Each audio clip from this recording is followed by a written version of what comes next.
గతంలో ఈ షాబాను ఇదంతా ఇది నెక్స్ట్ చెప్పే టాపికే అది.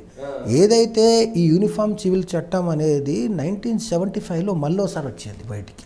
ఎందుకు వచ్చిందంటే షాబాను అనేటువంటి ఒక ముస్లిం మహిళ, 70 సంవత్సరాల మహిళ, 40 సంవత్సరాల మ్యారేజ్ తర్వాత అహ్మద్ ఖాన్ అనే వాళ్ళ భర్త ఆమెకు డైవర్స్ ఇస్తాడు.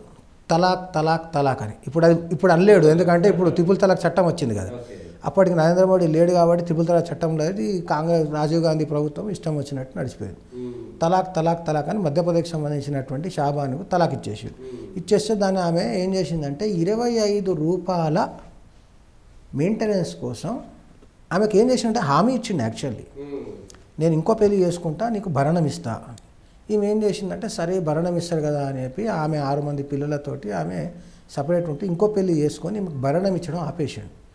ఆపేసి ఈమె ఏం చేసిందంటే ఈమె డిమాండ్ చేసింది, నాకు భరణం ఇస్తా అన్నావు. ఆ కాలంలో 25 రూపీస్ ఎక్కువనే.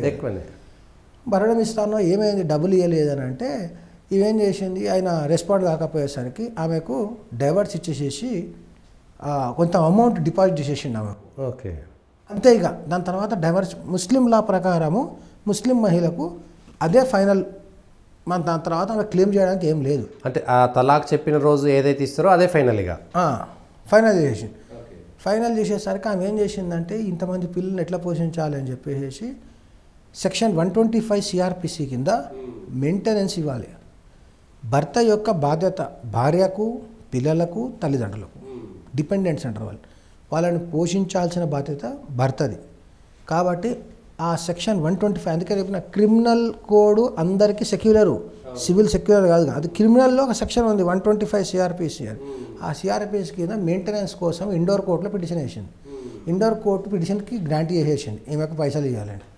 దాన్ని అహ్మద్ ఖాన్ ఛాలెంజ్ చేసిండు పైన సుప్రీంకోర్టులో, హైకోర్టు. ఓకే, హైకోర్టు కూడా కన్ఫర్మ్ చేసిండు, కింది కోర్టునే సమర్థించింది. ఇవ్వాలి కదా ఆమెకు. మరి ఇది ముస్లిం చట్టం ప్రకారం ఇవ్వలే కదా, ఇది సెక్యులర్ అయినటువంటి క్రిమినల్ చట్టం ప్రకారం ఇచ్చిండు కదా, సమర్థించింది. ఇవ్వాల్సిందే, భర్త బాధ్యత. అది భార్య ఈ 6 మంది పిల్లలు ఎట్లా పోషిస్తారని ఇవ్వమన్నది. దాన్ని మళ్ళీ ఛాలెంజ్ చేసిండు సుప్రీంకోర్టులో. సుప్రీంకోర్టు ఏం చేసిందంటే ఇద్దరు జడ్జిల బెంచ్ దాన్ని డిసైడ్ చేస్తుంటే దాంట్లోకి ఏ చట్ట ప్రకారం కూడా చట్టబద్ధత లేని, ఎవడూ గుర్తించని, ఏ కాన్స్టిట్యూషన్ ప్రకారం ఏ లా ప్రకారం కూడా దానికి ఒక లీగల్ ఐడెంటిటీ లేనటువంటి ముస్లిం పర్సనల్ లా బోర్డు ఏం చేసిందంటే ఇది ఏదైతే సుప్రీంకోర్టు డిసైడ్ చేస్తుందో ఇది మా పర్సనల్ చట్టం కాబట్టి మమ్మల్ని ఇంప్లీట్ చేయండి అని చెప్పి పిటిషన్ వేసింది. ముస్లిం అది దానికి ఏ చట్టం కూడా ఇంతవరకు దాన్ని ఇది లీగల్ శాంక్టిటీ అని చెప్పలే ఎవరు.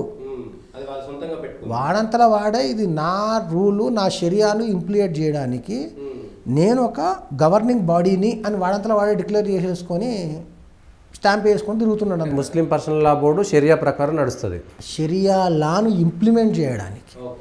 ఎందుకంటే భారత రాజ్యాంగము లేదా ఎవరు గుర్తించలేదని. భారత రాజ్యాంగం కాదు కదా, ఇన్ని 78 సంవత్సరాల స్వతంత్ర భారతదేశంలో ఏ చట్టం కూడా ఇంతవరకు ముస్లిం పర్సనల్ లా బోర్డును ఇది లీగల్ ఎంటిటీ అని డిక్లేర్ చేయలే. ఇప్పుడు బీసీ కమిషన్ ఏం చేశారు, బీసీ కమిషన్ చట్టబద్ధత తీయడానికి ఏం చేశారు, కాన్స్టిట్యూషన్లో మార్పు చేసి అమెండ్మెంట్ చేసి బీసీ బ్యాక్వర్డ్ క్లాసెస్ కమిషన్ని ఐడెంటిఫై చేసి, కాబట్టి దానికి చట్టబద్ధత ఉంది.